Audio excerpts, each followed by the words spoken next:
T. It's in the name. Welcome into the Helping Healing Humor podcast with Ben and Travis. We will be talking a little bit about ministering to youth and maybe some changes over the generations of our 20 plus years of ministry. But we won't dwell on that number too long, and we'll get to that discussion right after these important messages. This episode of the Helping Healing Humor with Ben and Travis podcast is presented by Faulkner University. Faulkner University is a private Christian liberal arts university based in Montgomery, Alabama, with a mission to provide an education anchored by not only intellect but also character and service. The Faulkner experience aims to educate the whole person. Every individual matters every day. We all want to become better versions of ourselves. No one wants to remain trapped where they are because of missed opportunities and unrealized dreams. At Faulkner University, we believe your dreams don't have an expiration date. We understand that you're looking for more than a degree. You want to find your niche and thrive in your career. Whether you're a high school senior just beginning your trek or an adult student looking for a better path, Faulkner is here to help guide your journey. Go to faulkner.edu to apply or get more info. That's faulkner.edu. I'm Travis Creasy. That's all-pro counselor with 3-Chord Counseling Shows. Ben Hayes, how you doing, man? I am good. I am tired. We are in the middle of M2Y weekend, and thankfully didn't have to drive 5 or 6 hours to get there like we've done the last couple of weekends with a couple of different youth rallies that we've gotten to do over the course of this month. Wow. But yeah. it's been a wild one. I'm tired. Got a wedding I've got to do this weekend too, so it's fun. It's going to be fun. Ministry never stops, it man. never stops. I was telling the wedding coordinator yesterday. I said it's like one of those movies, kind of like either Spider-Man. I think it's A Long Way from Home, or whatever, the one where they're supposed to be. No, the one in Washington D.C. And so where they're, he's trying to be in this.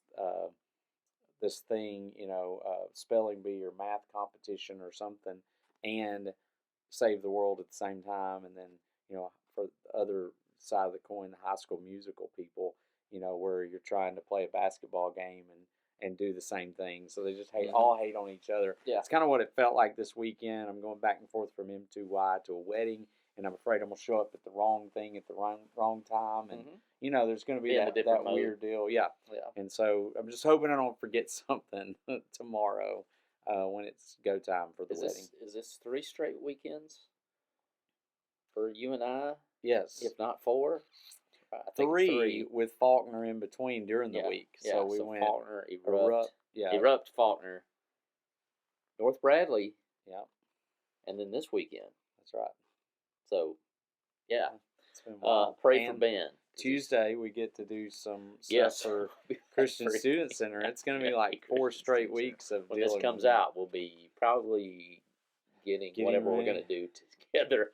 But that's just kind of how it rolls. And to be honest, as tired as we are, it's been great. It's been awesome. I don't know that we could do it all the time. Shout out to the Jenkins Institute. Yeah, for real. They do. Shameless plug. They go all the time. Yeah. But nonetheless, we're here going to talk a little bit about youth ministry. As I mentioned, we've got several years into this thing, and to some degree, I feel as lost or more lost than when I began. It all kind of jumbles together, but just thinking of some things, maybe from a mental health, but also ministering to youth mental health. Maybe some things that you've seen over your time, either as youth minister, counselor, pulpit minister / counselor. I think one of the things that I can say, just from outside of more of the youth ministry thing, is the idea of anxiety. I don't think that was a word that we really knew of. It was a biblical term, right? It was anxious, be anxious for nothing. Maybe we were considering that. The word's been around, but the fact that everybody seems to be dealing with it, I don't think has been. And I think there's a lot of reasons for that. We live in a much more fast-paced society on some level than has ever been. Like you and I traveling to McMinnville, to Cleveland, to Montgomery, and back to here to Florence in, a matter of 3 weeks, would have been very difficult at one day in time, expensive and everything else.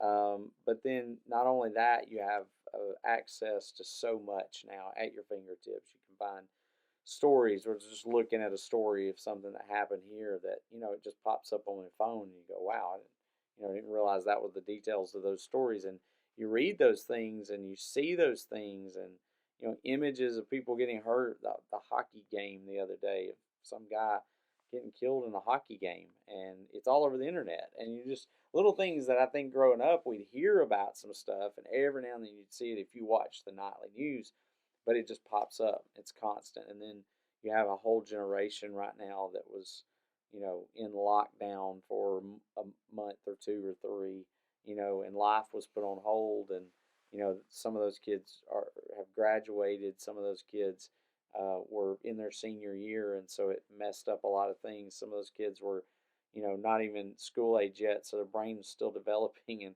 I think, COVID and some of those things have had a big impact on it too. So there's a cocktail of things that result in people having a lot of anxiety these days. This episode of Helping Healing Humor podcast with Ben and Travis is brought to you by Daisy's Place. In 2003, little Daisy was fighting for her life.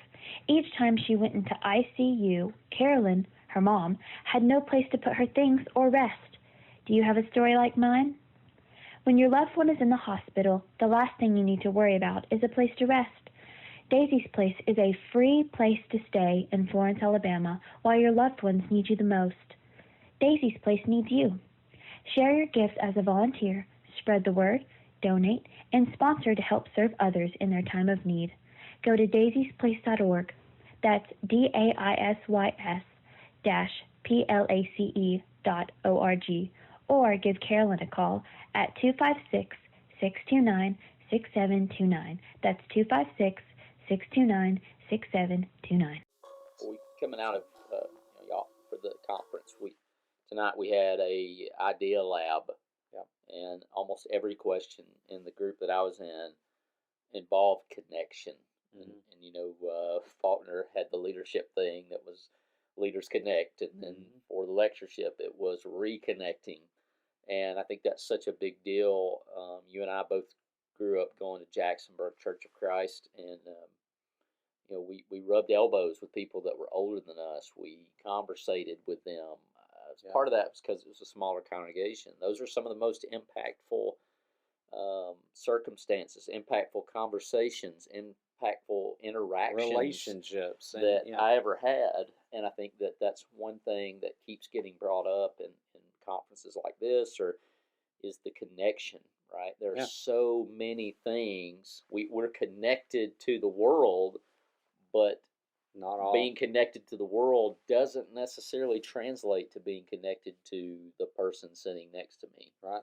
And you talk a lot about something called attunement. Yeah. And I have difficulty being attuned to the kids in my own home, much less people at church Everybody that I might else. see 2 or 3 times a week. Yeah. So.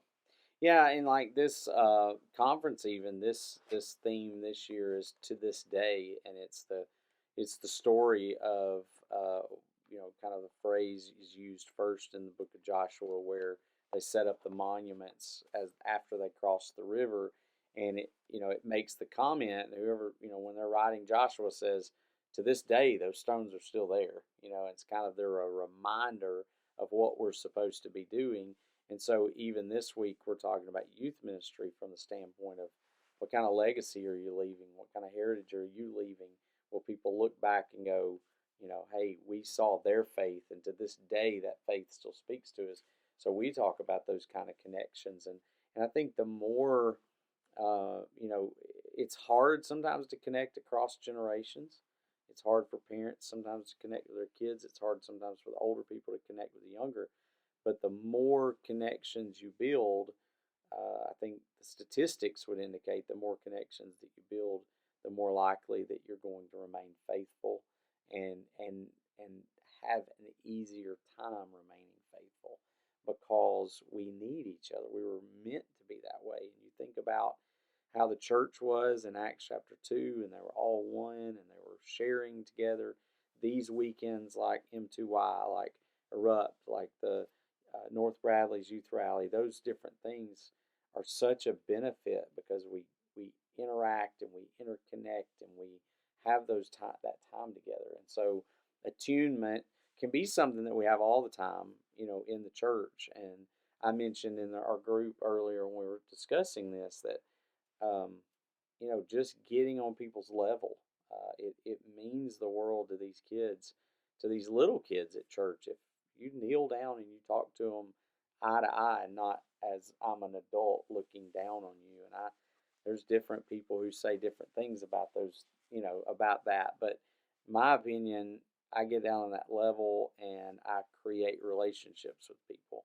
And once you've created that, there's trust. And when there's trust, they can talk to you and they can feel like they can come to you. And this weekend I'm doing a wedding for somebody who was in my youth group. I was talking to her brother who was in my youth group when I first came many years ago. Like you're talking about, we've been in this a long time ago. But, why do people ask? I mean, I would hope that part of the reason why they ask you to do a wedding is because there's a connection with you, and I didn't do those things perfectly, but hopefully there's some sort of connection there. Yeah, so the key to me is effort. I think some of the issues is we don't make an effort. Our society, the world, Satan wants to judge you on your worst day. Yep. And so a lot of our connection problems is maybe there's a lack of effort. Well, I don't think they want to talk to me, so I'm going to use that as an excuse. I use that word, excuse, to not talk to them. Yeah. And I would much rather see the effort and be rejected multiple times if there's a possibility there's going to be a breakthrough. I think of Jesus, right? Like the effort that God has put into this, as though he sweats or, burns energy like us. Yeah. That's not the case, but he sees something in us and he wants to connect. The woman at the well, he goes out of the way to connect and be in that circumstance to reach out to her. And so there's an aspect of being a follower of Jesus that values connection, and that should be of a highest priority, whether that's getting on a knee or, in Jesus' case, washing feet or going and talking to someone that no one else will talk to. And so I think it's easy to find excuses as to why we shouldn't do this or do that. But really, it's kind of an effort thing. I think that if you show the willingness that even the most difficult of people begins to go, okay, they're at least annoying me to no end. I guess the least I could do is give them a little something in return. But just showing that effort and the want to and the desire to connect can be such a game changer. I'm around kids all day at Riverside, and it'd be really easy to be like any other situation and go about my business.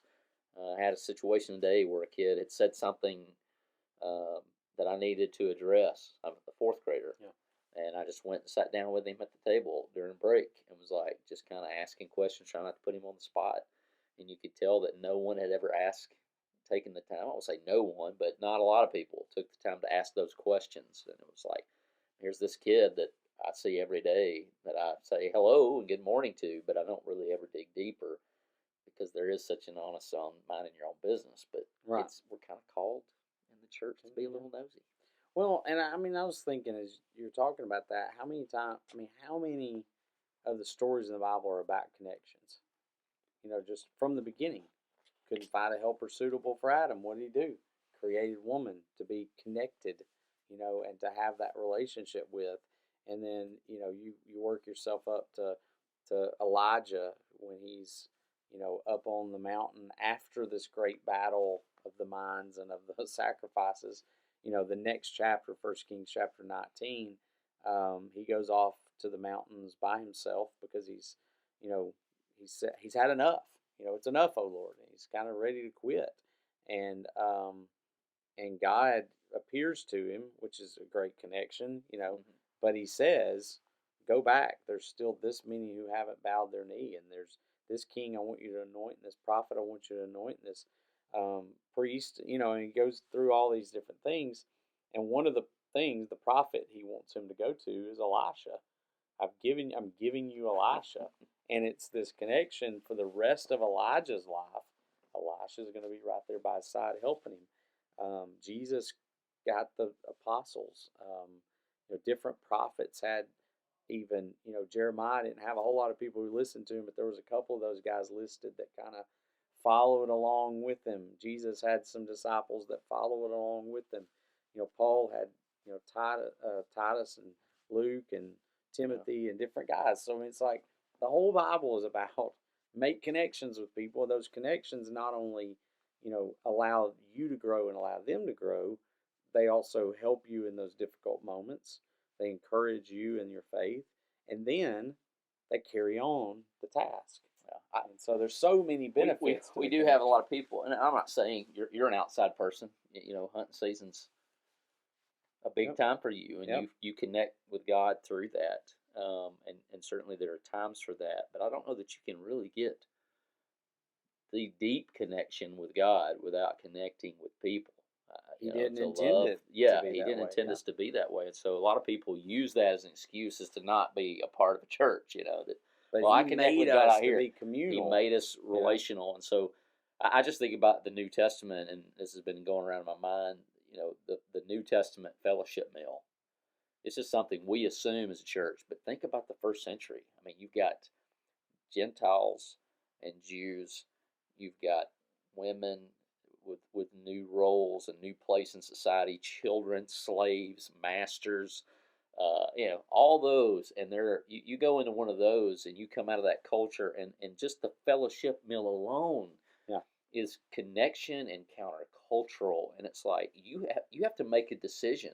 You walk in on one of those, it's like, am I really about this or am I not? And we see Paul take it very seriously with Peter about who Peter ate with and who he connected with and what that looked like. And so I think somebody has to break the ice, right? The onus is on somebody. And I mean, the kids are kids. They're we'll give them a little pass for not being the mature one in the situation. Right. And so even at the cost of being annoying or maybe chasing someone off, I think that it's kind of a biblical thing that we connect with them and we make the effort. And at the very least, they can't say, well, they didn't try. Right, exactly. And, that's so much truth to that, and needing to connect and wanting to connect and wanting to form those relationships, because the church that was the whole reason he gave us that. He never intended us to be, on our own. He wanted us to connect. He wanted the church to be the place that through the church he's glorified, but through the church we're encouraged. We speak to one another. In the songs that we sing, we, don't forsake the assembly was not to say you don't skip church. It was, the whole context of that passage is about encouraging one another. Don't skip the blessing. Stimulating one another to good works. Of being pushed to, it's to good works. About that helping you. So there was always a push. Basically, God says, I'm not going to be there physically among you right now, so I'm giving you a people, a body, to be with you. And, that body of Christians is there to encourage you. So, I want to encourage you, if you listen to the podcast and you are not a part of the church, not every church is perfect because it's made of people. But let me restate that. No church is perfect because it's made of people. And so there's a good chance you've been hurt at some point by someone at church, at a local congregation.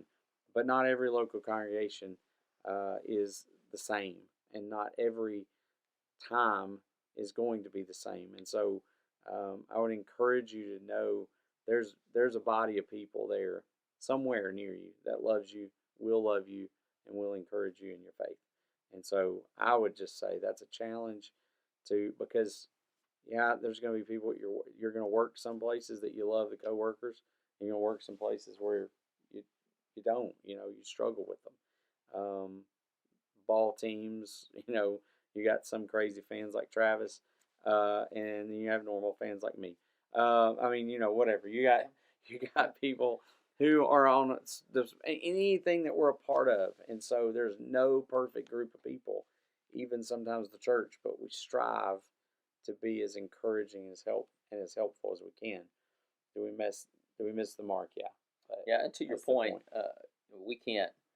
you can't counsel. Like this podcast can't be your counselor, right? We try to help. We give tidbits. We try to be practical. But Ben really can't counsel you through this podcast, and so we encourage you to find somebody who can help you in that capacity, one-on-one in a private situation. If you're having struggles, or even if you're not having struggles, you need somebody that you can bounce that off of. Yeah. It's the same way. Like we can't minister. We can do some things through a podcast, but we don't know your specific needs, and so you need a personal minister and a personal body that there's accountability, but there's also a blessing and an opportunity there to serve. And I would say for youth, for any member, for any human being, service is such a huge part of, I think, overcoming anxiety, to be honest. Being a member of church, seeing people, I use the phrase, suffer well. There's suffering in life. And so just so many benefits.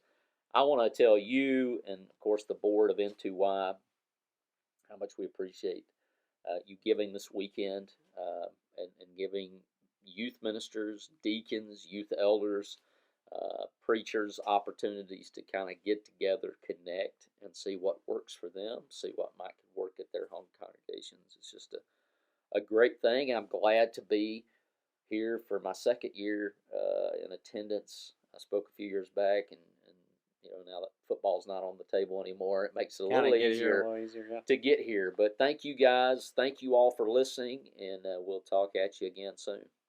Thank y'all.